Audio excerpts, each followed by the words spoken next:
Rabbil Alamin. Wassalatu wassalam ala ashrafil anbiya wal mursalin Sayyidina wa maulana Muhammadin wa ala alihi wa sahbihi ajma'in. Amma ba'du. Alhamdulillah, kita panjatkan rasa syukur kepada Allah Subhanahu wa taala yang telah senantiasa memberikan nikmat sehat walafiat untuk kita semua. Dan alhamdulillah pada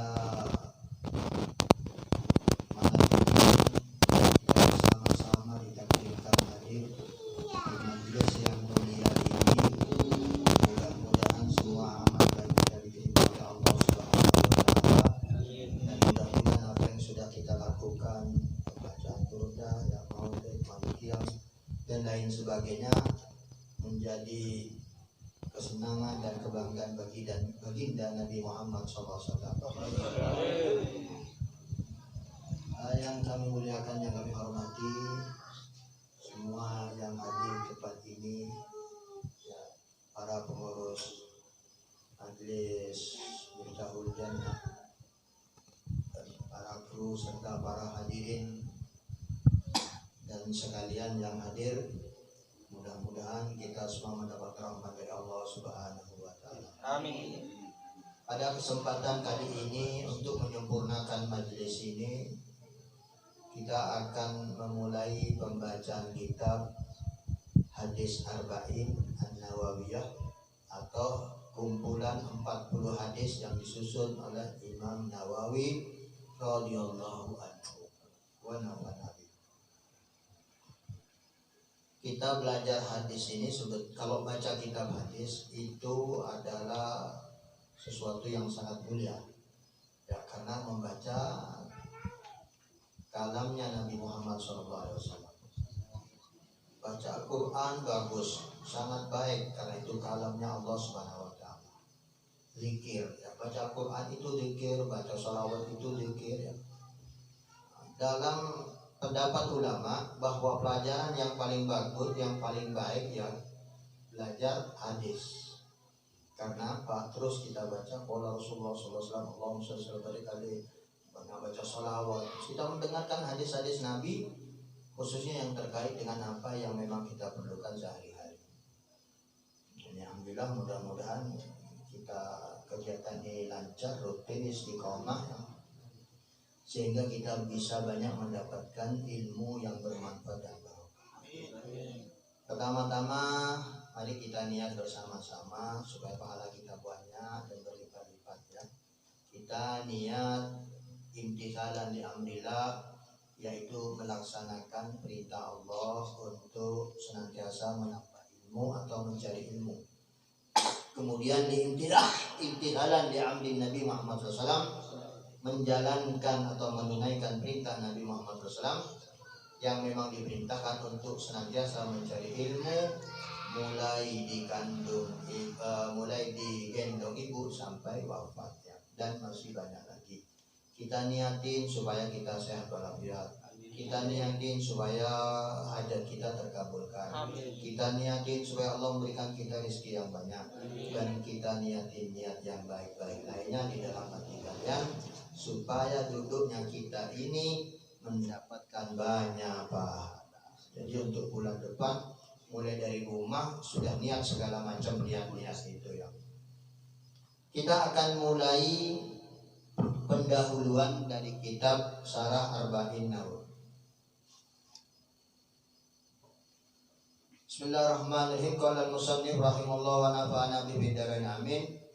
Alhamdulillahi rabbil alamin, qayyumus samawati wal ardi, mudabbirul khalaiq ajmain, ba'ithir rusul salawatu wa salamu alaihim ilal mukallafin li hidayatin wa bayani syara'iddin, biddalail al-qadliyah wa wadihatil barahin, ahmadu ala jami'i amin, wa as'alul mazid min fadli wa karamih, wa asyhadu an la ilaha illallah wahidul qahhar al-karimul ghaffar, wa asyhadu anna sayyidina Muhammadan abduhu wa rasuluh wa habibu wa khaliluh, afdalul makhluqin al-mukarram bil Qur'an al-aziz, bil Qur'anil aziz al-mu'jiz al-mustamir ala ta'aqubis sinin was sunanil mustanirah lil mustarsidin, al-makhsus bidawamil kalim wa samadiddin salawatullah salamu alaihi wa ala sayyidin nabi wal mursalin wa ali kulli wasaili sholihin amma ba'du. Waqad rawaina an Ali bin Abi Thalib, kata Imam Nawawi mengatakan kami telah meriwayatkan dari Sayyidina Ali bin Abi Thalib dan dari sahabat Abdullah bin Mas'ud dan dari sahabat Muaz bin Jabal dan sahabat Abi Darda dan sahabat Ibnu Umar dan sahabat Ibnu Abbas dan Anas bin Malik dan sahabat Abi Hurairah dan sahabat Abi Sa'id Al-Khudri radhiyallahu taala anhum, dari banyak jalur sanad riwayat yang bermacam-macam yang isinya bahwa Rasulullah SAW bersabda, man hafidhu ala ummati arba'in hadisan min amri diniha ba'adallahu yawmal qiyamah fi zumratil fuqaha wal ulama. Siapa orang yang mengamalkan, hafidhu itu menghafal, memahami, lalu ngeterapkan, mempraktekkan, mengamalkan 40 hadis yang terkait tentang urusan agama seseorang. Maka kalau orang bisa 40 hadis itu diamalkan, Allah akan mengutusnya, membangkitkannya nanti di hari kiamat ke dalam golongan ulama ahli fikih, yang al-fuqaha wal ulama, para ulama, para orang-orang alim al-faqih ya. Jadi cukup 40 hadis saja nanti di hari kiamat, di akhirat kita bisa dikumpulkan dengan para ulama.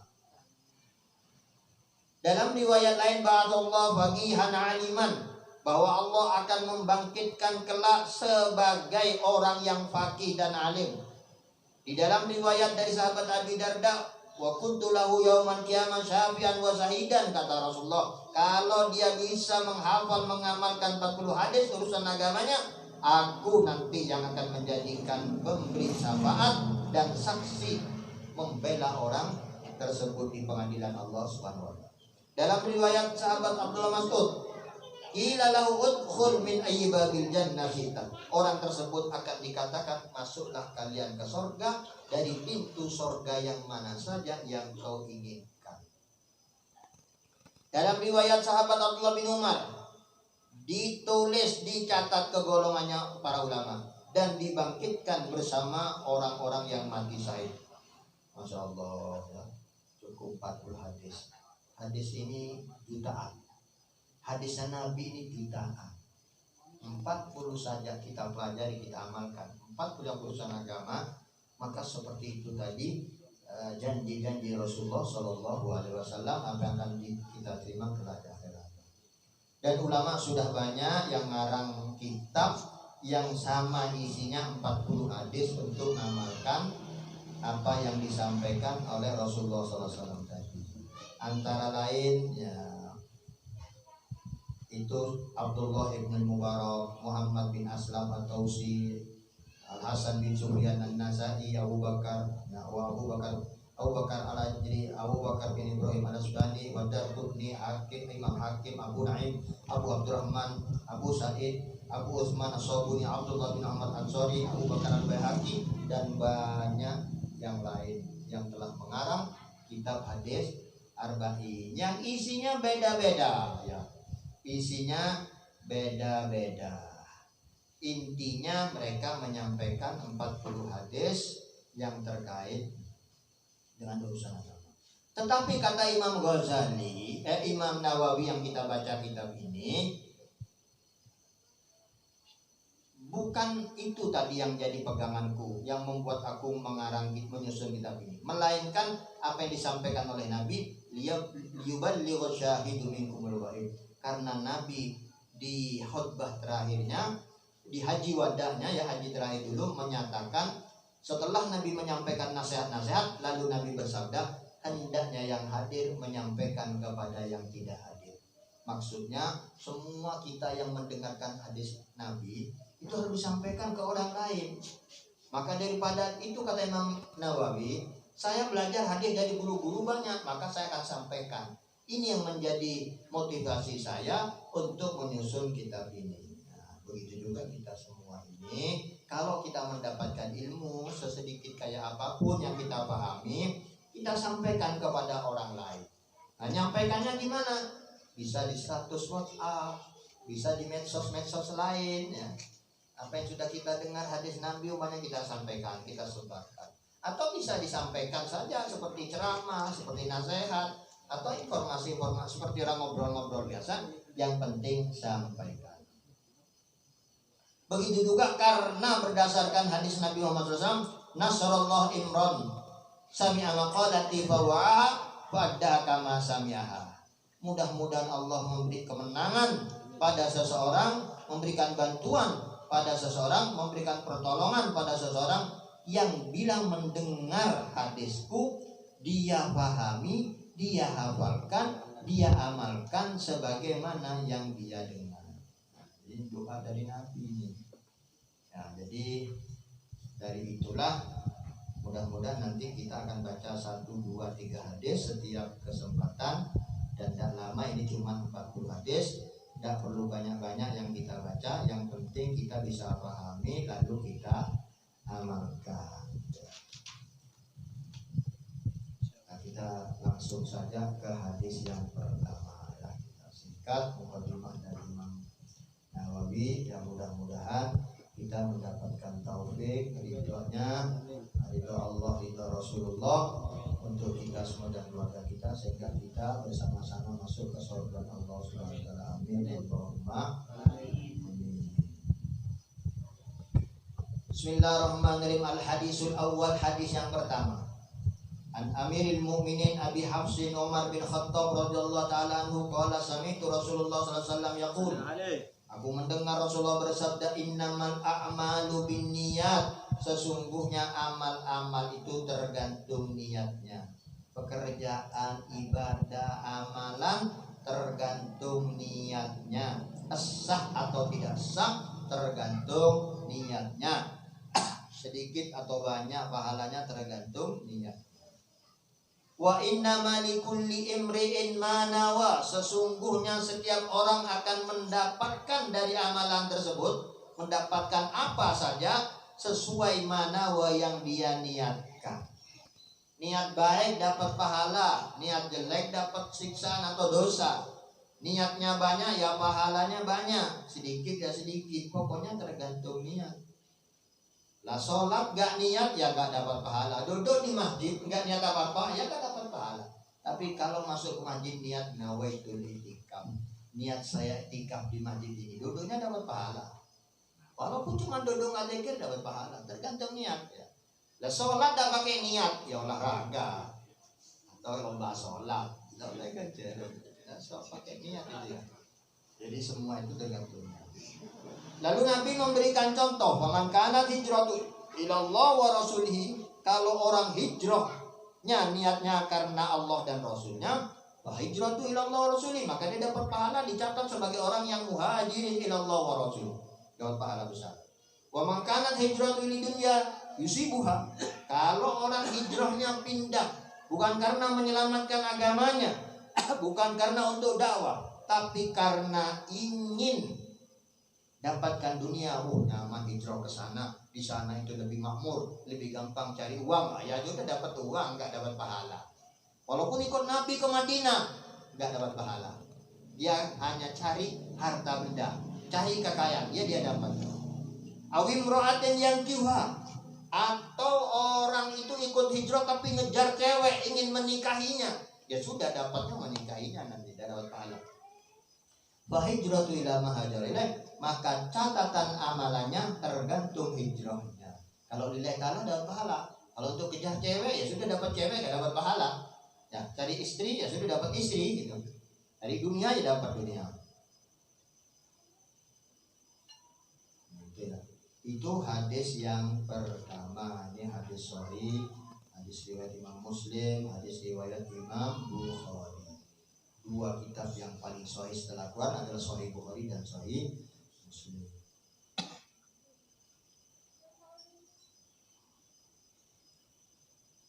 Para ulama kebanyakan kalau ngarang kitab, nyusun kitab, pasti dimulai ini. Kalau ada misalkan Nasrani mulai dari pokoknya kitab-kitab mulai dari hadis ini. Karena apa? Ini pondasi, pokok. Kita mau mengadakan majelis apa saja, kegiatan apa saja, pondasinya niat. Betulkan niatnya untuk apa? Karena nanti pahala atau tidak itu tergantung niat. Sedikit atau banyak tergantung niat. Makanya tadi saya sedikit memberikan niatnya orang cari ilmu, belajar majelis gini banyak niatnya. Cuman saya tadi sampaikan di awal itu sebagian.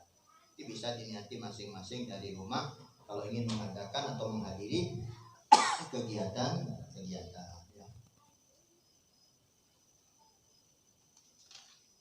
Biar dapat pahala. Kalau pahalanya niatnya banyak, ya pahalanya banyak.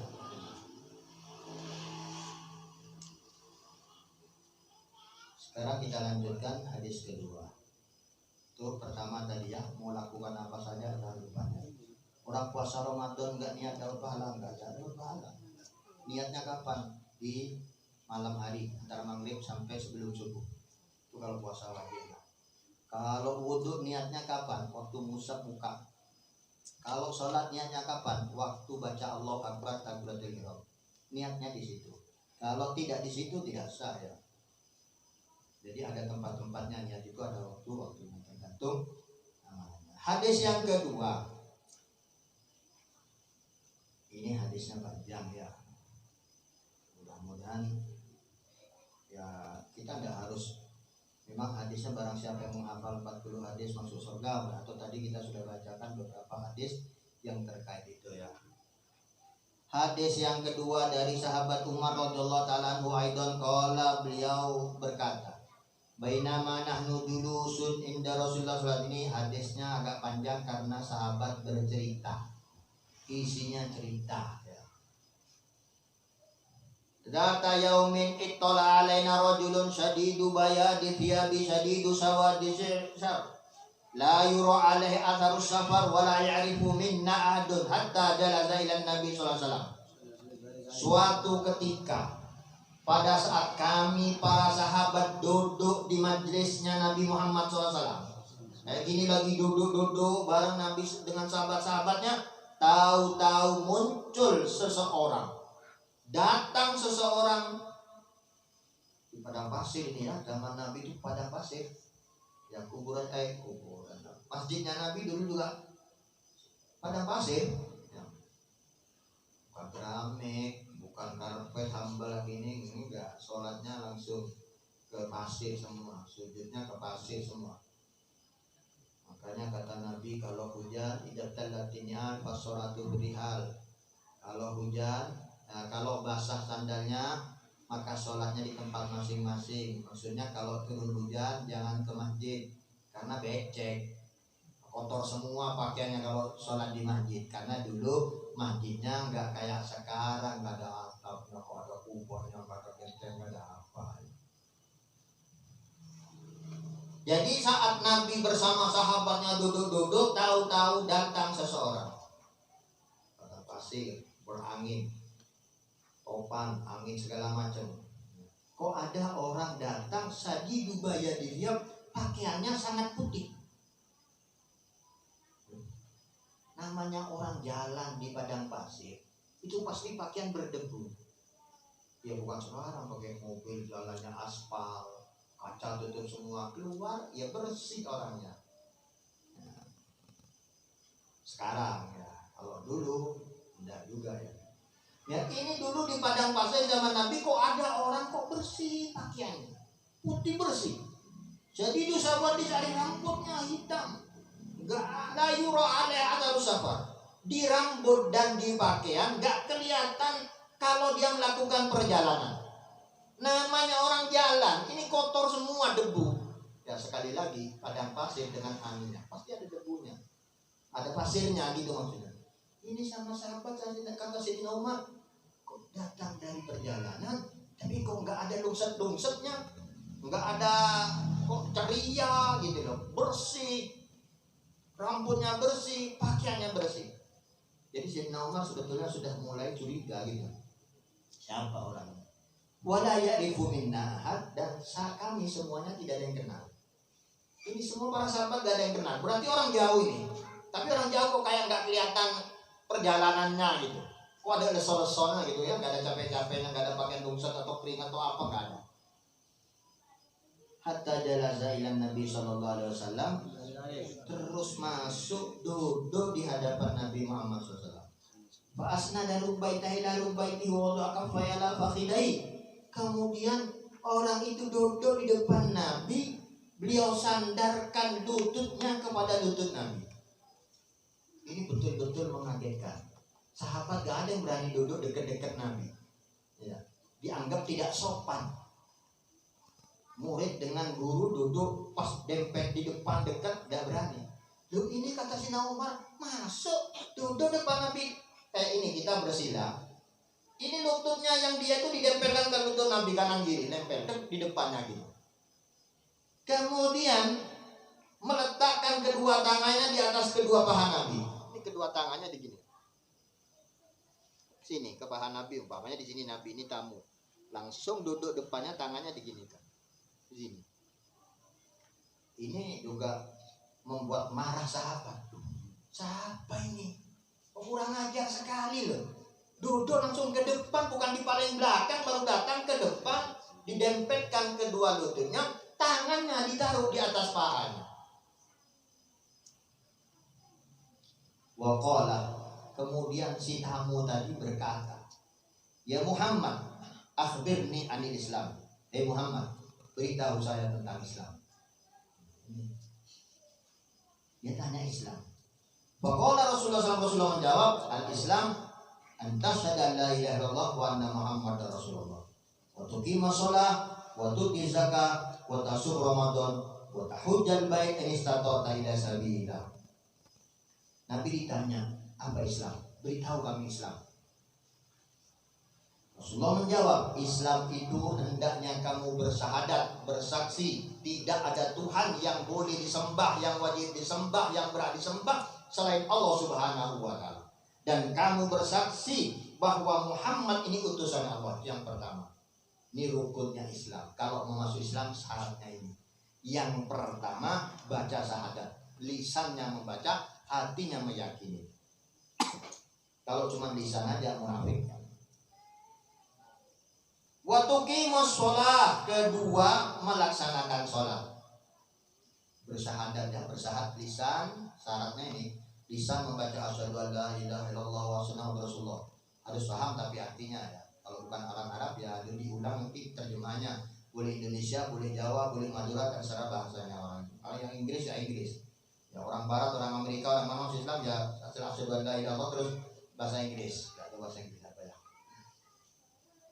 Nah, bahasa Inggris. Tapi di hati harus diyakini sama dengan yang di lisan. Kemudian dipraktekkan.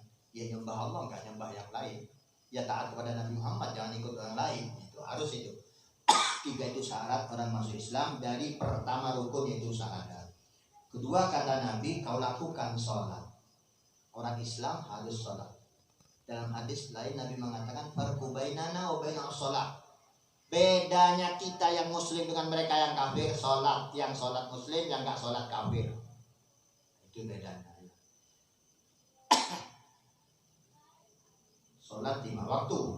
Kalau ada yang sholatnya tidak 5 waktu atau 6 rakaat atau 1 rakaat, umpamanya rakaatnya beda, itu berarti bukan Islam yang diajarkan oleh Nabi Muhammad SAW. Berarti Islaman itu kalau sholatnya beda. Atau ada 3. Ada ya di dunia ini Islam katanya, tapi sholat wajibnya 3 kali dalam sehari, bukan 5.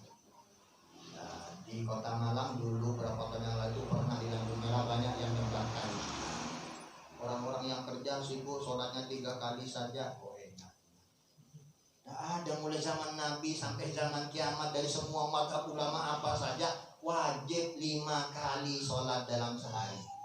Itu kan harusnya bersyukur. Dulu wajibnya itu 50 kali waktu Isra Mi'raj itu. Cuman gara-gara Sayyidina Nabi Musa Muhammad minta keringanan, ada kuat umat saya yang umurnya panjang-panjang, badannya kuat-kuat besar, tinggi tidak kuat, umatmu kecil-kecil bentar mati. Kayak sakirannya sering sakit, sering itu kok 50 tidak kuat, minta keringanan. Sampai tinggal 5 minta keringanan, jangan malu. Sudah banyak yang diringankan, tapi sisa 5 dan kata Allah 5 itu sama dengan 50 kali. Alhamdulillah. Kalau coba wajib sholat 50 kali sehari. bisa kerja, kalau bisa matur, sempat ke sawah, sempat ke tuku. Gimana 10 menit lagi adzan lagi, sholat lagi. Habis sholat baru mau keluar mungkin 15 menit lagi adzan lagi, sholat lagi. Yang nggak sempat kerja. Ya memang Allah menyatakan bahwa khalaqtul jinna wal insa illa liya'budun. Sebetulnya tak kuciptakan jin dan manusia kecuali untuk ibadah, untuk sholat sebetulnya untuk ibadah kepada Allah, bukan untuk cari uang, untuk makan, untuk tidur, untuk jalan-jalan, bukan. Tapi alhamdulillah berkat Nabi Musa kita dapat keringanan cukup hanya 5 kali, dan itu pun pahalanya sama dengan 50 kali. Coba 50 kali sempat tidur, baru mau tidur bangun percuma, masih baru kawin percuma tidur, bangun sholat terus kapan yang mau tidur, baru masuk kamar keluar sholat, Allah Akbar ya, nggak bisa ya. Sholat. Oh, ada yang mengatakan sholat itu cukup zikir, itu salah besar.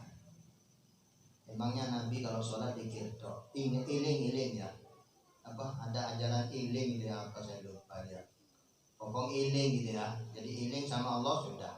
Aqimis sholat dzikri katanya, dalilnya gitu. Lakukan sholat itu dengan berzikir. Pokok iling enggak ya sudah. Jadi 5 kali waktu ada no iling toh. Kalau gitu coba kalian lapar iling toh, bayangkan nasinya. Gak usah dimakan, bayangkan saja. Udah kerja lagi, itu lapar iling aja lagi, ingat lagi. Nasinya bayangkan, udah sambelnya nasi kuat, bayangkan makan enak sudah. Jalan lagi, jangan makan. Ada lagi ajaran di Madura pernah, tapi sudah agak lama itu ya. Saya waktu ke Madura ada yang nanya. Ternyata di Probolinggo juga ada.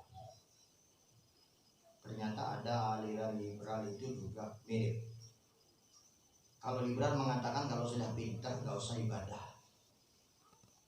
Kalau sudah pintar, jadi rata-rata dulu sampai sekarang mungkin ya di beberapa perguruan tinggi di Jakarta itu ada.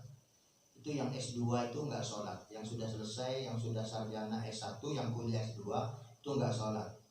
Jadi dosennya sudah ngajarin tidak perlu sholat. Kalau sudah pintar kok mau sholat. Kata Allah itu wa'bud rabbaka hatta ya'tiyakal yakin, ibadah itu sembah Allah sampai kamu yakin. Kalau kamu sudah tahu yakin, udah tidak usah sholat. Emangnya Nabi itu berarti bodoh, tidak pintar-pintar itu. Mulai lahir, mulai apa jadi Nabi sampai wafat sholat toh. Mau wafat itu loh, hampir wafat, sudah nggak kuat berdiri, dibopong ke masjid untuk berjamaah makmum Sayyidina Abu Bakar imamnya. Lu kok sekarang ada orang wali katanya nggak sholat. Wali memangnya ada yang lebih tinggi walinya daripada Rasulullah? Rasulullah dan sahabat itu perang itu ada sholat berjamaah, bukan sholat sendirian. Bayangkan Rasulullah tidak pernah sholat sendirian, selalu sholat jamaah. Mulai jadi nabi, mulai sebelum jadi nabi bahkan belum diwajibkan sholat, sudah sholat berjamaah dengan keluarganya. Apalagi sudah turun kewajiban sholat berjamaah, sampai mau wafat berjamaah, perang berjamaah. Coba baca hadis-hadis kitab-kitab fikih sholatul khauf, sholat dalam kegentingan. Lo sholat sedang perang ini loh, Nabi sholat berjamaah dengan sahabatnya semua. Cuma diatur cara sholat berjamaah ada beberapa macam. Ada yang gantian, shaf pertama ruku semua, yang kedua tetap jaga sama pedangnya atau sama tombak sama apa. Nanti rokat kalau sudah ini berdiri, rokat kedua sujud. Kalau musuhnya di depan, ruku. Kalau musuhnya di depan, ini berdiri tidak, yang ini sujud. Ini duduk, ini sujud. Ini berdiri nanti, ini pokoknya gantian. Kalau musuhnya di depan. Nah kalau musuhnya di arahnya bukan kiblat, nah itu maka dijadikan ngadepnya yang satu ke kiblat, yang satu enggak, gantian sholat. Tapi tetap berjamaah. Kurang wali apa? Enggak ada wali enggak sholat. Ya bukan wali. Ya memang wali itu ada dua, waliullah, ada wali syaitan, ada walinya Allah, ada wali setan. Kalau wali setan sakti, ya sakti. David itu loh, pesulap Inggris tuh David Copperfield, lihat di YouTube di video itu. Wah, bisa tembus tembok, bisa menghilangkan liberty, bisa tembus tembok Cina, bisa segala macam, bisa terbang, duduk bisa terbang, sakti. Wali, ya walinya setan, nggak pernah sholat, nggak pernah puasa, nggak pernah apa, nggak bersahadat. Jadi Tidak ada orang yang Islam kecuali sholat. Karena kalau tidak sholat itu berarti sudah kurang rukun Islamnya. Jangan mengatakan kalau alim tidak wajib sholat. Karena kalau itu dia menyinggung orang-orang alim, berarti bodoh-bodoh semua termasuk Nabi. Kok sholat atau gak bosan-bosan? Enggak alim-alim Nabi itu, enggak wali-wali Nabi itu. Ya. Wali siapa? Orang Syabdul Qadir Jailani aja mengatakan semua wali ada di bawah kaki. Dan Syabdul Qadir Jailani cucu Nabi yang berapa itu? Jauh ya dari Nabi. Beliau apa enggak sholat? Sholat. Beliau ada suara, kamu sudah wali, kamu sudah masuk surga. Saya Allah, kamu tidak perlu sholat, malah diambil batu dilempar. Mana ada Allah nyuruh boleh nggak sholat? Nabi sholat. Nabi itu sudah nabi paling dicinta oleh Allah, makhluk terbaik. Sholat. Ya. Kalau sholat, jangankan sholat fardu, sholat tahajud sama sholat dan baca surahnya panjang-panjang sampai bengkak kakinya, sampai istrinya dulu apa dia mentok ya kalau sholat terus kapan gilirannya ini? Kata istri Nabi, engkau itu sudah diampuni oleh Allah dosa-dosanya mata kedem mau mata akhir. Andai kata punya kesalahan yang dulu yang belum, semuanya dimaafkan, diampuni. Kalau ada kesalahan, tapi Nabi nggak pernah ada kesalahan, nggak pernah ada kemaksiatan, nggak ada kemungkaran, nggak pernah ada dosa-dosa. Semua Nabi, bukan hanya Nabi Muhammad saja, memang semua dijamin maksum itu. Kata Nabi, tidakkah aku suka menjadi orang yang bersyukur? Maksudnya saya sudah dikasih bebas dari neraka, maka saya bersyukur. Nah bersyukurnya sholat sampai bengkak saking lamanya berdiri. Nah kalau kita dibilang sudah kamu masuk surga biasa sholat gitu enak. Nah ini sholat sunnah Nabi. Nabi mewajibkan kepada dirinya sholat tahajud dan sholat duha. Kita wajib enggak. Kalau wajib sholat duha, sholat tahajud kalau juga kuat pagi ngantuk terus tak bisa kerja masih duha lagi. Untung tidak diwajibkan kepada kita, tapi jangan terlalu. Yang 5 fardu itu wajib, yang enggak wajib, yang enggak sholat kafir. Karena kata Rasulullah fardu bainana wa bainal masalah. Nabi sebelum wafat aja apa? Ummati as-sholah. Umatku jangan lupa sholat. Nah, itu sudah luar biasa wasiat terakhir dari lisan Nabi Muhammad. Jadi kembali lagi ke hadis tadi, saat Nabi ditanya apa itu Islam, pertama bersyahadat, kedua melakukan sholat, ketiga mengeluarkan zakat, keempat puasa Ramadan. Ini zakat itu penting. Kalau tidak mau zakat sama dengan tidak mau sholat, boleh dibunuh.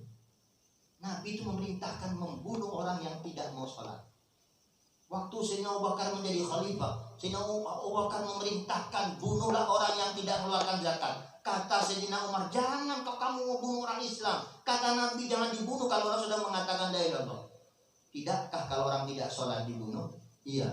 Nah, kalau tidak zakat apakah tidak wajib? Iya sama, ya gitu ayo. Kalau gitu perintahkan, saya akan berperang. Akhirnya diperangilah orang-orang yang tidak mengeluarkan zakat, dibunuh orang. Jadi perintah Sayyidina Abu Bakar, kalau tidak mengeluarkan zakat, bunuh di tempat, tak perlu ke pengadilan, tak perlu diurus, bunuh langsung yang tidak mengeluarkan zakat. Nah itu Sayyidina Abu Bakar. Sayyidina Abu Bakar salah, enggak, yang lanjutkan pemerintah Islam dari Rasulullah SAW. Zakat wajib. Kemudian puasa Ramadan, ya sama. Bahkan orang 1 hari tidak berpuasa Ramadan tanpa udzur, bukan musafir jauh, bukan sakit. Kok tidak puasa? Itu kalau dibayar dengan puasa selama 1 bulan tidak terpenuhi. Selama 1 tahun tidak terpenuhi. Apalagi 10 hari nggak sholat, nggak puasanya. Apalagi puasanya cuma 2 hari pertama, 2 hari terakhir. Terus yang lain kemana?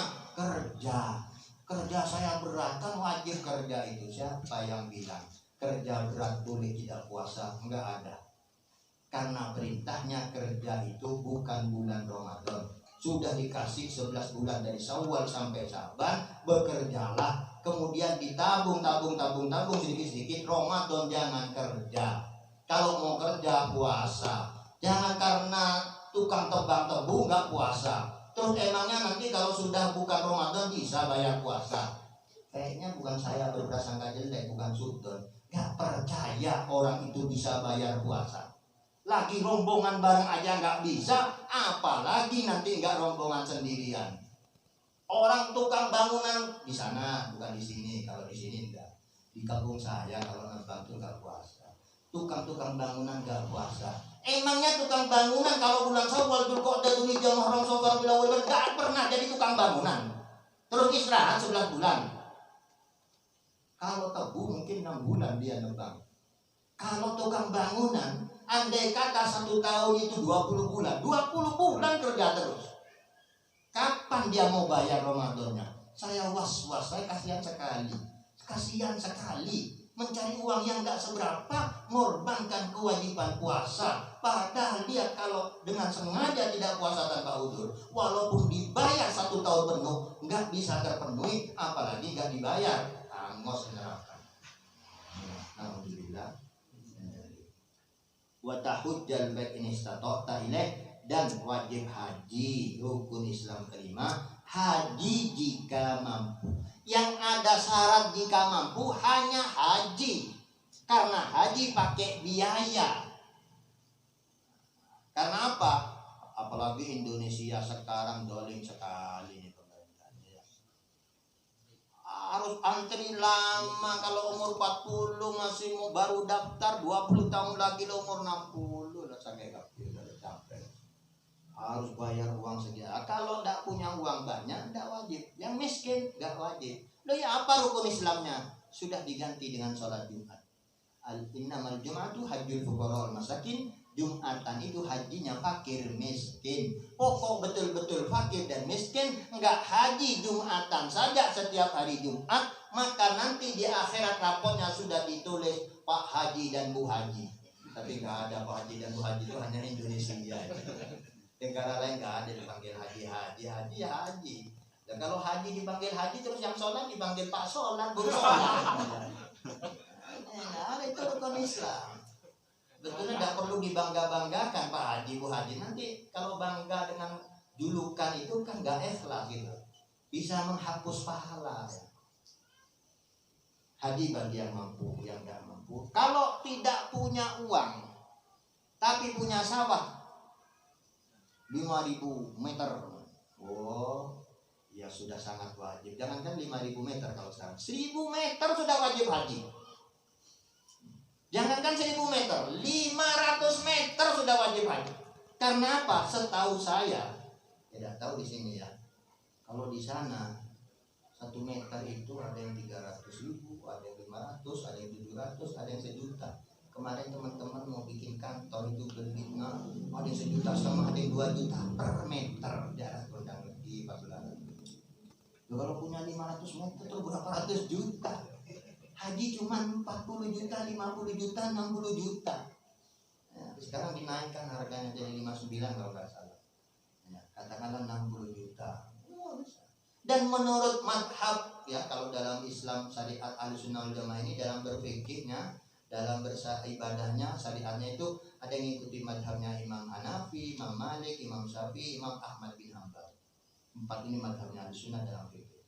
4 madhab Ahlussunnah dalam ilmu fikih ini semuanya sepakat kalau punya harta benda yang melebihi ongkos haji harus dijual dan berangkat ke haji. Tuh, nanti saya kalau sawah dijual kan miskin. Emangnya ada perintah kaya? Jadilah engkau orang kaya. Atau sunnah yang baik orang itu yang kaya, yang miskin itu jelek. Ada gitu? Ada. Bahkan Nabi tahu doanya. Allahumma ahyini miskinan. Ya Allah, hidupkan aku dalam keadaan miskin. Semua orang ingin niru doa Nabi, tapi ada nggak yang niru doa ini? Ada. Iya, ada kayaknya. Saya juga nggak berani tuh. Allahumma ini miskinan, malah ya goni terus kaya itu. Tapi tidak kaya ya goni terus. Belum kaya, tenang, ntar lagi kaya. Kaya itu rezeki itu macam-macam. Sehat itu juga rezeki lebih mahal. Sakit gigi saja bisa ratusan ribu, itu bisa gak enak tidur, gak enak apalagi 1 mata atau lagi 1 ginjal atau paru-paru. Waduh, sehat itu ya.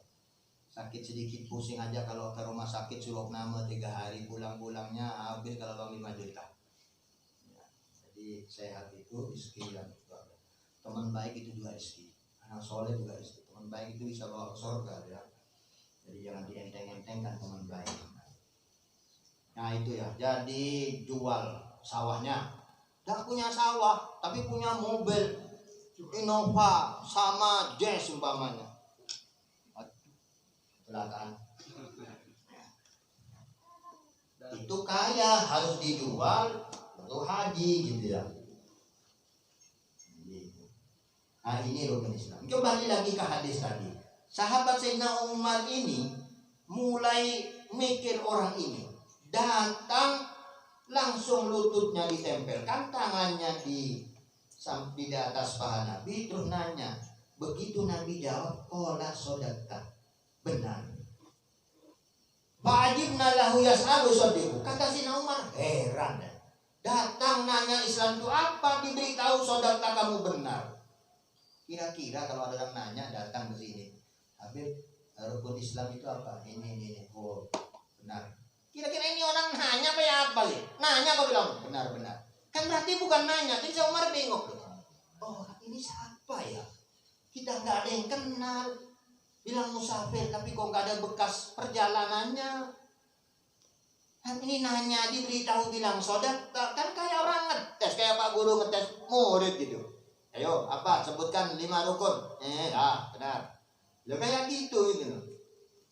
Apalagi berani maju ke depan ini, terus ditempelkan terus tangannya gini. Ini sudah kepikiran Sayyidina Umar. Siapa orang ini? Gitu. Kemudian melanjutkan pertanyaan. Fa'akhbirni anil iman. Beritahu aku tentang iman. Qala antu minabillah wa malaikati wa kutubi wa rusuli wal yawmil akhir. Wa tu'minu bil qadar khairi wa syarri. Kemudian nanya lagi orang itu.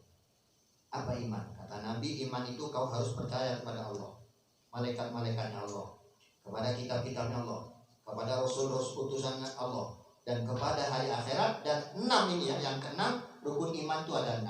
Kamu harus percaya bahwa segala sesuatu ini sudah ditakdir, diputuskan oleh Allah, apapun itu, baik maupun yang tidak baik, semuanya sudah diputuskan oleh Allah. Ini rukun iman.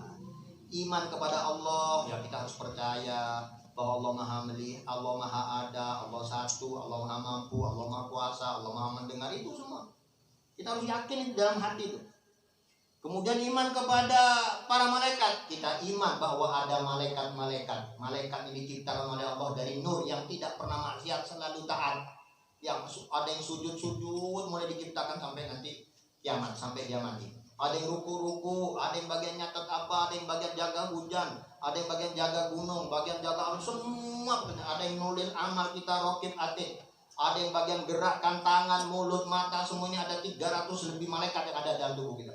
Mereka semua mengerjakan dengan taat, tidak pernah bosan, tidak pernah tidur. Kalau tidur itu bahaya, kita nggak bisa apa-apa yang jaga kita tidur mana.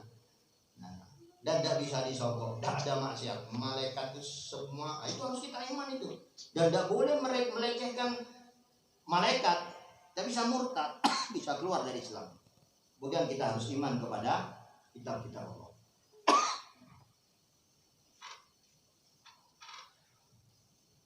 Kitab Allah itu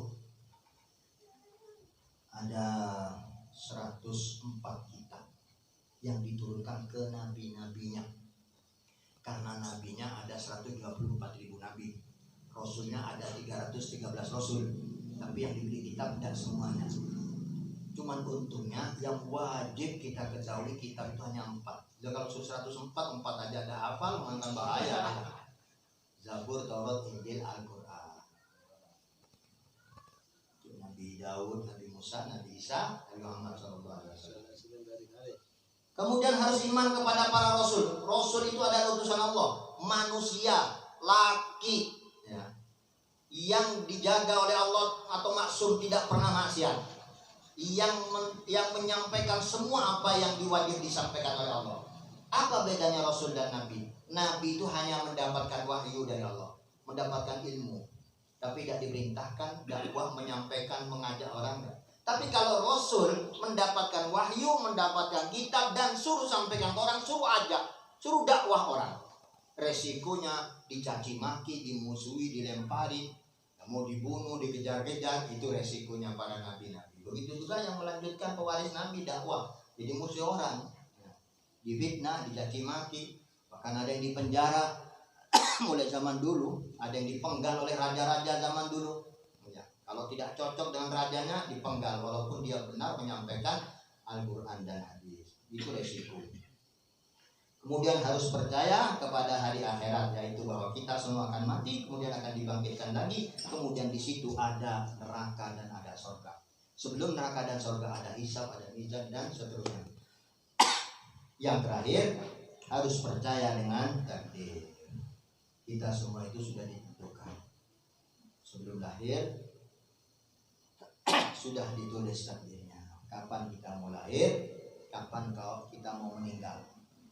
Jadi kalau ada sesuatu terjadi, jangan terlalu nyalahkan orang, jangan ngamuk-ngamuk. Oh sudah terjadi, ini sudah takdir dari Allah. Itu saja. Itu namanya orang mukmin. Jangan gara-gara ini tadi coba Anda nggak mati ini, nggak luka, nggak tabrakan, nggak ada. Memang kita harus hati-hati. Tapi walaupun hati-hati di pinggir, pelan-pelan tidak orang. Dan nabrak orang tidak orang. Kalau sudah waktunya harus tabrakan, jadi tabrak orang. Nanti itu gak harus. Kadang-kadang saya punya guru ditabrak kereta api. Nah, kalau sudah tabrak kereta api itu walaupun mau panter, mau kijang, mau bis, mau truk, mau apa, habis kalau dengan kereta api. Baru saja ya kejadian tragedi luar biasa itu di India, kereta api tabrakan dengan kereta api. Biasa kereta api dengan mobil, kereta api dengan kereta api ya. Sudah tahu-tahuan.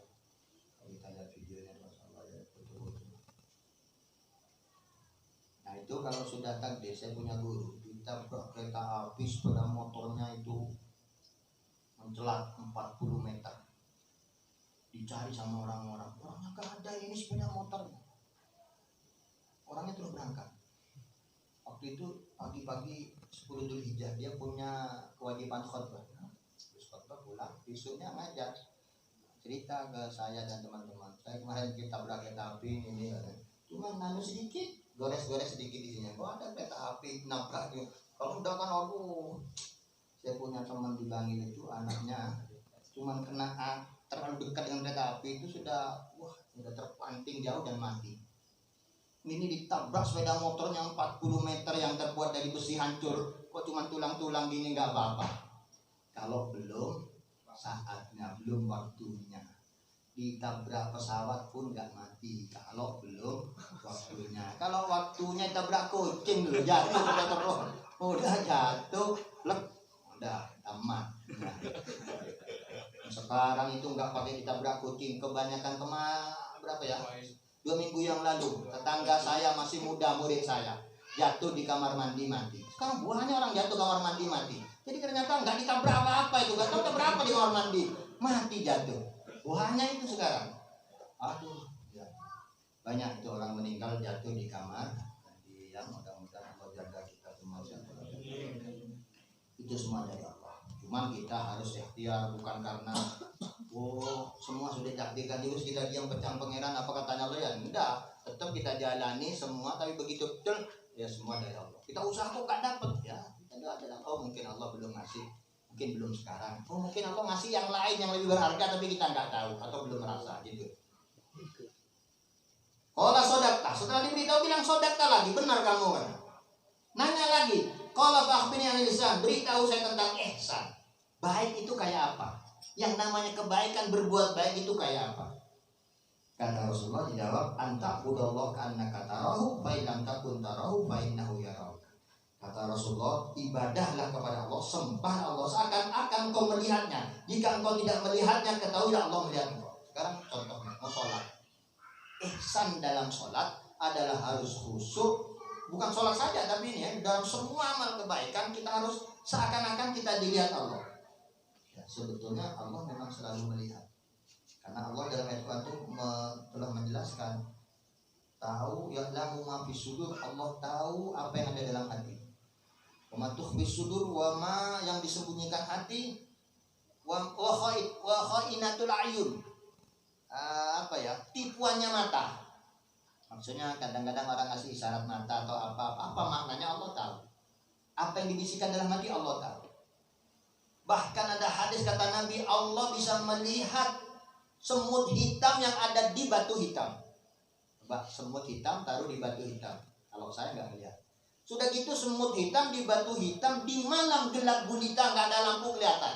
Batunya kalau saya nggak kelihatan. Apalagi semutnya ada di batu. Allah maha lihat, Allah maha tahu itu. Makanya ingat, kalau kau sedang sholat, sedang ibadah apa saja, ketahuilah Allah melihat kamu. Kalau kamu tidak merasa Allah melihat kamu, ya, maaf ya, saya ulangi lagi. Kamu ibadahlah seakan-akan engkau melihat Allah. Seakan-akan engkau melihat Allah. Kalau engkau tidak bisa merasa melihat Allah, ya tidak akan bisa melihat Allah memang ya. Fa innahu yaraka, sesungguhnya Allah melihat. Jadi khusyuklah, takutlah. Allah itu melihat, memantau kita terus. Itu ihsan. Ini ihsan. Yang pertama tadi syariat ya. Yang kedua itu tadi Islam ya, syariat itu. Akidah ini, iman ini. Kemudian ini hakikatnya, masuk ke tasawuf. Qala fa akhbirni anisah. Pertanyaan yang keempat. Beritahu saya kapan kiamat.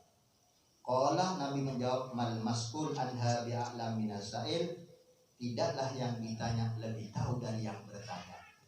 Mulai sahabat, siapa saya tanya? Siapa yang nanya ini? Udah sikapnya kayak gitu, kalau diberitahu bilang saudara kau benar. Terus begitu Nabi ditanya pertanyaan yang keempat, kapan kiamat, malah Nabi ngomong yang nanya lebih tahu daripada yang ditanya. Maksudnya ini kok nanya kiamat, saya yang mau nanya ini kapan kiamat. Qala fakhbirni ala maratiha. Lalu kata yang nanya, sudah kalau gitu beritahu saja ciri-cirinya kayak apa kalau mau terjadi kiamat. Qala, Rasulullah mengatakan antalidal amatu rabbataha, yaitu jika seorang wanita, atau bahasanya ini ya, jika seorang budak melahirkan majikannya. Budak kok melahirkan majikan? Kok ada yang namanya budak ya lahir budak lagi, majikan ya majikan pas orang merdeka. Atau ini seorang ibu melahirkan bosnya, ini sudah, kalau ini sudah bisa dicerna. Yang dimaksud budak melahirkan majikan, sekarang banyak ibunya suruh jaga anaknya, suruh ngurusin itunya, ngurusin ininya, sama anaknya. Dulu ibu kita itu sudah susah payah jaga kita, ngerawat kita. Kita sudah tua, kita punya anak, ibu kita sudah nenek-nenek tua renta, masih dititipkan anaknya. Ditinggal kerja, suruh ngantar ke sana, suruh ngantar sekolah, suruh jemput, suruh nungguin. Loh, orang tuanya disuruh-suruh. Padahal orang tua itu majikan, bos. Apa ini terjadi sekarang? Terjadi. Ya, belum terjadi.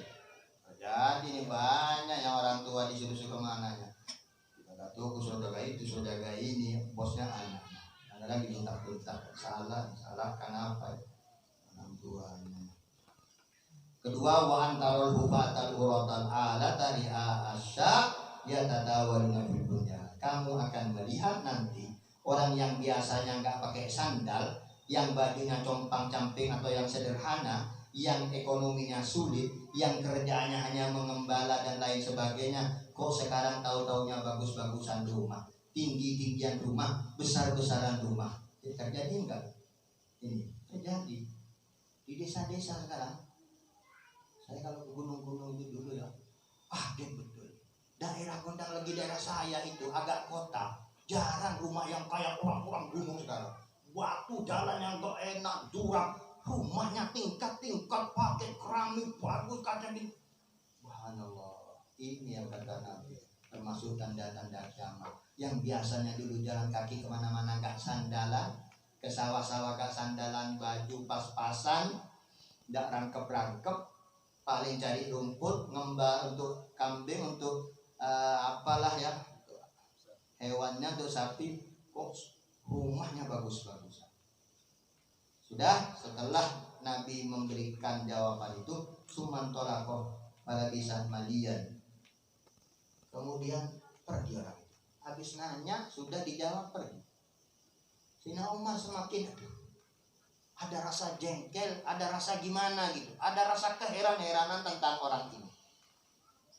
Cuma kalau Nabi tahu kalau Sina Umar ini kayak ada perasaan tidak enak. Ya Umar, atau dari Manisail. Ini kan yang meriwayatkan Sina Umar Abdullah.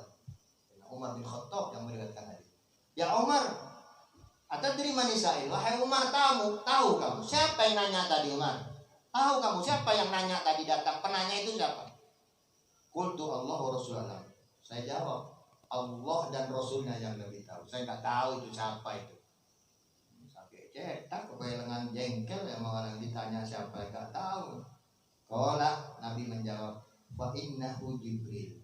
Tadi itu Jibril Umar nyamar jadi berpenampilan orang. Makanya nggak kotor bajunya, rambutnya nggak kotor. Orang malaikat jerum sudah ada di situ. Nggak jalan di padang pasir.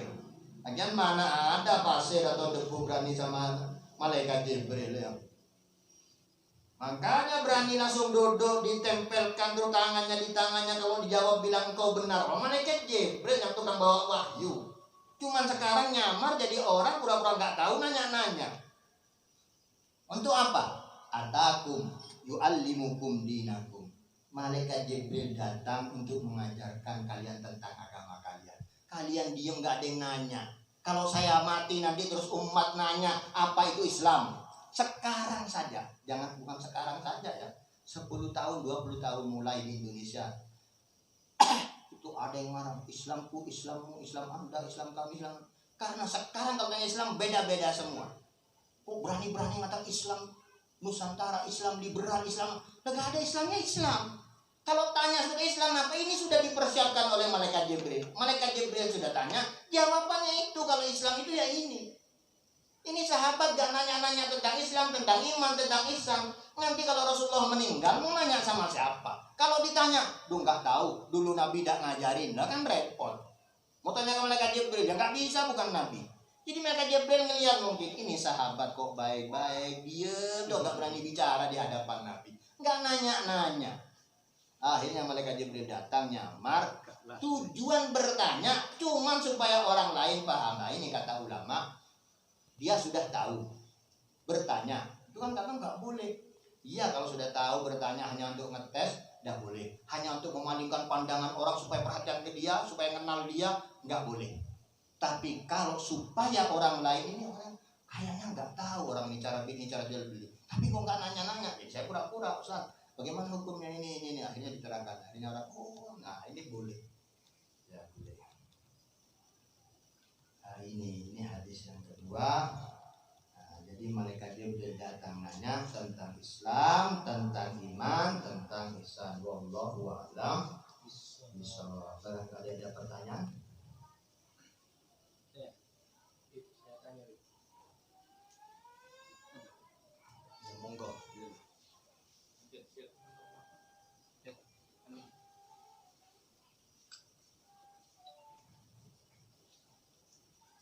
Sebelumnya mohon maaf, saya mau bertanya. Ada tiga hal yang perlu saya tanyakan. Yang pertama, bolehkah kita mengambil aurat atau pikiran ba'da sholat tanpa mengetahui sanad yang jelas? Terus yang kedua, bolehkah kita mengambil sanad ijazah yang bukan sholawat melalui buku atau media sosial, baik secara online ataupun offline? Terus yang ketiga, untuk zaman sekarang kan zaman sudah modern, yang dimana seseorang kebanyakan setiap kejadian dikaitkan dengan spiritual. Contoh seperti melihat wali didatangi Nabi Khidir atau didatangi para malaikat, sedangkan orang tersebut itu sholat saja masih borongan. Kalimat kasarnya borongan itu orang tersebut fasik, yang dimana saat waktu sholat datang orang tersebut tidur sampai sholat tidur sebelum zuhur, bangun maghrib, hitungannya sholatnya borongan. Itu sudah dibangunkan fasik. Namun orang tersebut setiap ada perkara-perkara selalu mengaitkan tentang spiritual itu, bertemu Nabi Khidir, bertemu wali, atau didatangi malaikat Jibril. Itu ketika mengikuti orang tersebut hukumnya bagaimana? Terima kasih, Bib. Ya, terima kasih. Pertanyaan pertama tentang wiridan. Ya. Wiridan setelah sholat. Sebetulnya kitab ilmu, ya, ilmu pelajaran atau kitab wirid. Tadi aurat itu maksudnya wiridan ya, jamaknya wirid aurat itu. Hizib atau bacaan-bacaan itu memang sebaiknya pakai ijazah supaya ada sanad dari yang menyusun atau mengarang. Sama ya, belajar kitab, baca wirid seperti Ratib Al-Hadda atau apa, itu yang bagus harus ada sanad, harus ada ijazah, itu yang bagus. Kecuali sholawat, tadi sudah disebutkan selain sholawat ya. Kalau sholawat memang tidak pakai ijazah dari orang, karena sholawat sudah perintah dari Allah. Ya ayyuhalladzina amanu shollu alaihi wasallimu taslima. Sudah diperintahkan oleh Allah untuk bersolawat, tidak usah minta ijazah kepada orang lain ya. Seperti sholat fardu, saya mau ijazah dulu atau saya mau istikharah dulu mau sholat apa enggak? Yang enggak ada, itu sudah perintah dari Allah sholat. Semua orang Islam harus sholat. Kalau perlu istikharah, mau puasa masih istikharah. Istikharah itu mau kerjaan mau apa, mau nikah atau kerja di mana atau kuliah itu istikharah. Kalau misalnya yang wajib-wajib yang sudah diperintahkan, yang sunnah-sunnah jangan istikharah, langsung kerjakan. Yang baik begitu ya, harus ada sanad. Jadi maksudnya gini, kalau mau belajar kitab, belajar ke guru, yang gurunya itu ada gurunya yang nyambung nanti kepada yang pengarang kitab. Nah gitu itu. Kedua, wiridan juga gitu, karena wiridan ini amalan, kadang-kadang kita salah cara mengamalnya karena kita cukup lihat di buku. Baca Ratib Al-Hadad, baca Ratib Al-Atos, tidak perlu guru, gampang baca iya. Tapi kan kamu nggak tahu cara bacanya gimana, orang beda-beda. Cara bacanya ini bagaimana, cara bacanya ini bagaimana. Sama-sama ada la ilaha illallahnya di Ratib Al-Hadad. Kalau Ratib Al-Hadad la ilaha illallah, la ilaha illallah, la ilaha illallah, la ilaha illallah, itu satu. Kalau Ratib Al-Atos la ilaha illallah, la ilaha illallah, la ilaha illallah, la ilaha illallah, la ilaha illallah, la ilaha illallah, la ilaha illallah, la ilaha illallah. Dari mana? Ya dulu Habib ini bacanya gini, ke muridnya. Kalau ini bacanya dulu yang waktu pertama dia buat ya begini, dia begini. Ini dibaca jam berapa? Ini dibaca habis sholat apa? Itu kan akhirnya tahu dengan sanad, dengan ijazah. Dibaca berapa kali? Dibaca di mana? Dibaca kapan? Nah itu nyambung ridhonya dari seorang guru ke muridnya. Tapi kalau ada yang andaikan enggak, ya apa daripada tidak. Kemudian yang di kitab-kitab juga gitu. Tapi ada kitab-kitab namanya Syekh Muhammad bin Ali Al-Maliki nulis Anwarul Masyari. Siapa yang megang kitab ini silahkan mengamalkan. Tidak usah ijazah lagi ya. Saya ijazahkan kepada semua yang punya kitab ini. Ya sudah, kita punya kitab itu kita baca berarti sudah diijazahkan. Karena oleh penyusunnya saya ditulis siapa yang megang kitab ini dan silakan baca, saya ijazahkan. Jadi tidak perlu menyebutkan satu persatu. Dan ini khusus orang dampit, orang kundang lagi enggak. Siapa saja yang baca, yang megang kitab ini lalu baca sudah saya ijazahkan. Enak. Ya, sama seperti kitab-kitab bilang mau ngopi, ya, apa denda 1 miliar, kan banyak itu. Tapi ada, silakan boleh diperbanyak. Boleh diperbanyak, karena orangnya ngomong diperbanyak. Orang itu cuma cari pahala, jadi silahkan perbanyak. Semakin diperbanyak semakin dapat pahala. Tapi kalau yang lain enggak. Ada hak cipta ya, ada kitab itu hak cipta. Kalau menggandakan atau ngopi kita kena denda. Nah, itu pertanyaan pertama. Kedua apa tadi ya, sudah ya kedua ya. Mengamalkan dari online. Oh iya. Ya boleh saja. Kita mendengarkan video. Yang di video itu seorang ustaz, saya ijazahkan kepada kalian. Dia bilang qabil ijazah, saya terima, ya boleh. Ya, bahkan ada yang nanya sebetulnya memang ustaz, saya ini sering hadir di majelis antum, tapi di YouTube gimana? Oh ya tidak sama. YouTube itu terputus. Kalau inti mau dapatkan sanad, dia harus hadir di majelis. Ada yang mengatakan gitu. Ada yang enggak, ya sama saja. Siapa yang boleh dengarkan, dimaafkan. Karena saya sudah menyampaikan itu berarti sudah nyuruh ngamalkan. Kalau saya tidak mengizinkan ngamalkan, nggak akan saya beritahu. Kecuali orang nanya. Buktinya saya beritahu, pokoknya saya rekam di YouTube terus disebarkan, ya berarti sudah mengizinkan. Berarti sudah mempersilahkan. Tapi ada yang mengatakan beda. Karena ada orang memang tidak mau mengakui sebagai murid. Saya kan cuma di YouTube, saya bukan muridnya antum. Iya, tidak apa-apa. Kamu memang tidak pernah hadir di majelis, bukan murid saya. Karena ada orang juga tidak senang dibilang gurunya atau dia ngaku-ngaku murid, nggak perlu. Murid guru apa kata besok di akhirat gitu, nggak perlu sekarang. Oh, saya ini gurunya orang banyak, ini murid-murid, nggak perlu. Nabi aja kan mengatakan sahabat-sahabatku. Mana Nabi mengatakan murid-murid? Ashabi, sahabat. Ashabi kan nujum, sahabat-sahabatku bagaikan bintang-bintang di langit. Biayihin iktadaitu mihtadaitu. Mana saja, siapa saja kau ikutin kau akan dapat hidayah. La tasubbu ashabi, jangan kau menghina. Siapa yang menghina sahabatku boleh gini, tidak, jangan apa? Jangan kumpul duduk-duduk, jangan makan bareng. Jangan menikahi anak-anak kalian dengan anak-anak mereka. Kalau ada orang mencaci maki sahabat, apa ada orang sekarang mencaci maki sahabat? Oh, ada orang itu. Maksudnya itu mengkafir-kafirkan sahabat. Hati-hati. Ada macam-macam gitu ya. Jadi mau online mau offline ya, kalau yang afdal itu online, duduk hadir di majelisnya, datang minta ijazah.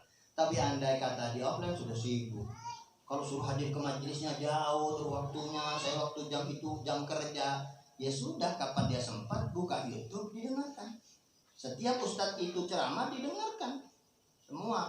Kalau ada pembahasan kitab di YouTube ya mulai Pak, bagian pertama, kedua, ketiga, dengarkan semua biar tidak putus-putus. Karena kadang-kadang ya ada hubungannya dengan sebelumnya, ada hubungan dengan sebelumnya. Itu pertanyaan yang ketiga.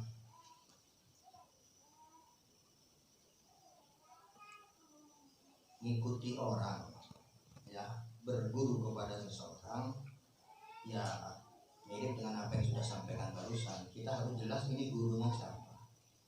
Jangan sembarangan kita berguru kepada orang yang tidak jelas gurunya, nanti kan terputus. Pelajaran ini terputus, tidak nyambung ke Rasulullah, nanti wiritan, kitab-kitab dan nyambung ke Rasulullah. Kalau tadi kan meriwayatkan fulan dan fulan itu kan dia karena ingin menyampaikan bahwa ini saya sanad ini ternyambung. Imam Nawawi ini aslinya nyambung, cuma di mukadimahnya sudah dia bilang, dia pamitan. Dalam kitab ini saya tidak menyebutkan sanadnya supaya gampang dihafal, mudah dipelajari oleh orang-orang secara umum. Kalau disebutkan saya mendengarkan dari fulan-fulan, dengar dari fulan-fulan, dengarkan fulan-fulan, dengan lama itu baru qala Rasulullah sallallahu alaihi wasallam. Kayak kita kalau baca di kitab Bukhari, kitab Muslim itu kan an fulan haddatsana fulan haddatsana terus lama baru qala Rasulullah sallallahu alaihi wasallam. Jadi harus jelas kita menukil, kita ngikutin harus jelas. Kalau kita jelas-jelas orang itu tidak sholat, ya memang tidak boleh kita ikuti, ya. Karena kita orang tidak sholat sampai 3 kali fardu tidak sholat, disuruh sholat enggak mau sholat, itu boleh dibunuh, ya. Dia wali boleh dibunuh, ya.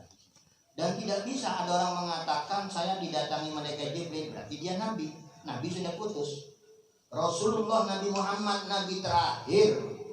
Kalau ada yang ngaku nabi seperti Ahmadiyah punya nabi Guru Samilam Ahmad, sesat.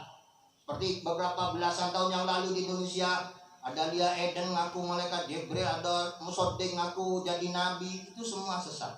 Dimanapun siapapun yang ngaku nabi sesat, karena Nabi Muhammad nabi terakhir. Dan tidak ada yang berjumpa dengan nabi ada malaikat Jibril. Malaikat Jibril sudah pensiun. Karena malaikat Jibril hanya punya kewajiban menyampaikan wahyu. Kita kalau belajar di sekolah, bagaimana tentang malaikat-malaikat ini tugasnya apa kan sudah tahu. Malaikat Jibril tugasnya menyampaikan wahyu. Siapapun yang ketemu dengan malaikat Jibril, bicara dengan Jibril, itu nabi nantinya. Karena apa? Malaikat Jibril itu cuma menemui orang yang akan menerima wahyu dari Allah Subhanahu wa Ta'ala. Kalau sudah jadi nabi ya setiap hari ketemu kayak Nabi Muhammad. Ya walaupun udah setiap hari ya ketemu siang, ketemu pagi, 2-3 hari ketemu. Nah itu karena apa? Karena memang nabi. Nabi itu urusannya malaikat Jibril yang menyampaikan dengan Allah hubungannya. Bukan nabi langsung berjumpa Allah, kecuali Nabi Muhammad dapat perintah sholat. Ya. Selain itu udah ada nabi-nabi yang lain nggak ada. Nabi Musa nggak pernah melihat Allah. Cuman minta pengen lihat. Kasih nurnya sedikit udah goyang semua ya. Jadi tidak bisa. Adapun ada orang-orang tertentu memang tidak normal, ya namanya orang tidak normal, kan ada mulai kecil memang tidak normal. Memang ada wali-wali tertentu yang jadi banyak. Satu kerja, satu sholat. Jadi memang kita agak repot kalau urusan dengan wali. Tapi gak ada wali ngomong saya wali. Itu gak ada. Wali yang ngomong saya wali tidak ada. Kalau ada saya wali itu bukan wali berarti. Saya alim itu bukan alim bertiram bodoh. Saya baik berarti itu orang tidak baik. Jadi aslinya orang alim tidak akan mengatakan saya alim. Orang wali itu memang ada dua macam. Ada wali masyhur, ada wali mastur. Wali masyhur itu terkenal. Tapi terkenalnya itu juga dari orang, dari guru, dari siapa, bahwa fulan itu wali, ini karomahnya gini, buat fulan wali. Terkenal semua menceritakan. Ya, di kampung saya itu namanya ada Habib Umum. Terkenalnya cukup dengan Habib Umum. Itu semua kiai, semua orang apa saja takut. Karena dia nyemplung ke air, naik, itu langsung kering semua. Tapi bukan sihir ini, bukan tukang sihir, bukan tukang sulap kayak David Copperfield itu, bukan. Sepeda motornya itu habis bensinnya mati. Kadang-kadang pernah orang ngeliat ngambil air. Banyak saksinya lagi sirup Orson itu apa namanya, di warung-warung kan ada yang jual botolan, itu tukang jalan. Itu banyak yang menyaksikan. Orang desa, orang luar desa, beberapa desa di daerah Kodam lagi mulai itu semua banyak menyaksikan. Nabi mau ini sembarangan. Dawat pernah kata orang dimasukkan jalan. Ya kalau kita dawat ya hancur lah. Dia Orson jatuh airnya sudah mogok, dibawa ke servis paling rusak karburator apanya kau lihat semua. Itu jalan. Nah ini masyhur namanya. Karena karomahnya dilihat oleh semua orang. Tapi dia wali apa tidak mungkin dia tidak tahu, dan dia tidak pernah kok ngomong saya wali, tidak pernah. Dekat ke rumahnya dengan saya, juga adik saya jadi mantunya, enggak pernah dia ngomong saya wali. Setiap ada orang datang tahu, kadang-kadang saya pernah bawa tamu, cuci mobilnya banyak, siram dan masuk, cuci lagi banyak siram. Apa ya kalau siram? Allah, nggak ada skorupnya kata ban, nggak ada murnya itu. Untung ini kalau nanti naik nanti copot bannya kan kecelaka. Habib mau tahu, tapi tidak mau ngomong itu bannya lorga, itu sekenin, enggak. Cuci bannya, karena cuma bingung apa ya, dia siram ya.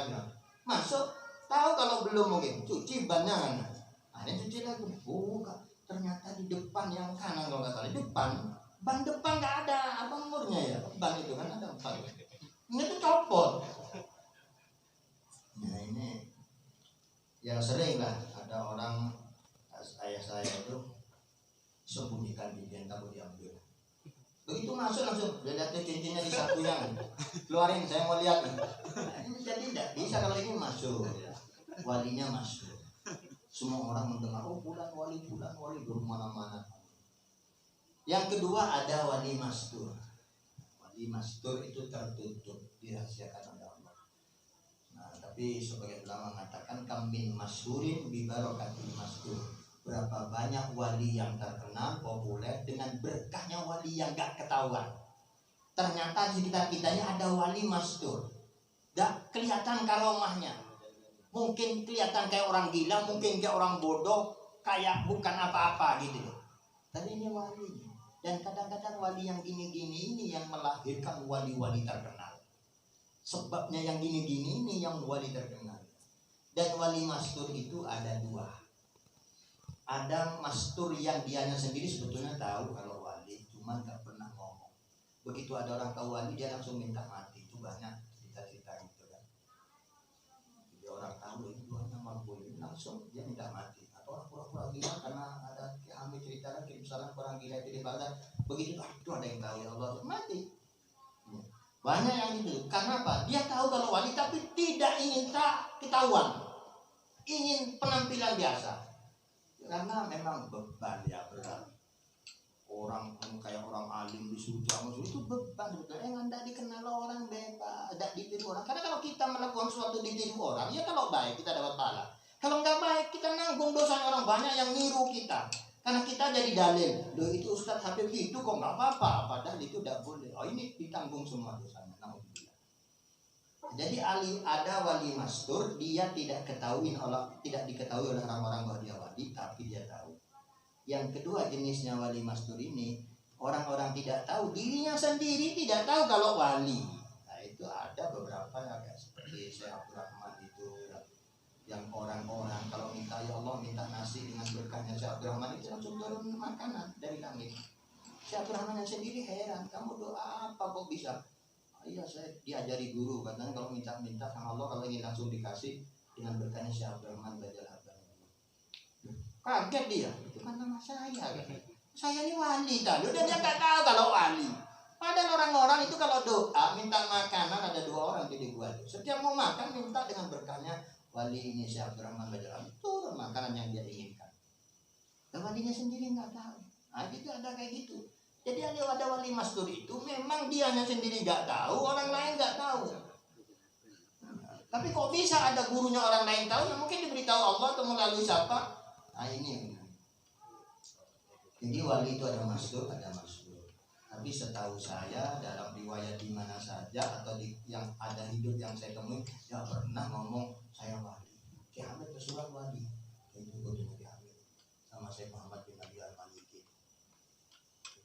Walaupun di meeting gini itu wali, tapi yang meeting itu juga wali karena muridnya jadi wali-wali semua. Itu yang namanya wali nggak kelihatan, tidak mengumbar karomah, tapi dia ngajar terus, ngajar muridnya yang jadi orang-orang besar. Kami kan nggak pernah, masa ada pernah riwayat saya wali. Ayo sini kalau minta doa saya wali, nggak ada. Jadi kalau ngomong ada malaikat Jibril datang, ini orang sadar, orang kurang ya apa gimana, malaikat Jibril datang sekarang jadi nabi nanti dia. Kalau saya ketemu Nabi Khidir boleh-boleh saja ya, karena Nabi Khidir belum meninggal. Ada 4 nabi yang belum meninggal, 2 di langit, 2 di bumi. Nah, jadi kalau mau ikut orang ulama yang normal-normal, yang biasa-biasa, yang menjalankan syariat. Karena kalau tidak menjalankan syariat tidak boleh diikuti walaupun siapa. Nabi contoh yang terbaik, yang selalu puasa, selalu sholat tepat waktu, selalu berjamaah. Nah, dan begitu juga para wali-walinya. Ini Sultanul Aulia Syekh Abdul Qadir Al-Jilani. Ada nggak riwayat dia nggak sholat, dia tidur dari pagi sampai sore? Nggak ada ya. Nabi Muhammad tidur aja. Tapi kalau andai kata ada betul wali Allah yang memang mastur, yang ditampilkan sebagai orang gila atau enggak sholat, ya enggak tahu. Allah maha kuasa, Allah maha bisa. Cuma kalau kita enggak kuat bahaya, ikutin yang normal-normal saja gitu. Yang biasa-biasa seperti guru-guru lain, kiai-kiai lain, ulama-ulama yang lain gitu ya. Ya itu jadi itu kurang lebihnya ya. Bila ada salah hilaf saya mohon maaf. Kalau lagi ada pertanyaan saya, mudah-mudahan Allah berikan kemanfaatan, keberkahan untuk kita semua.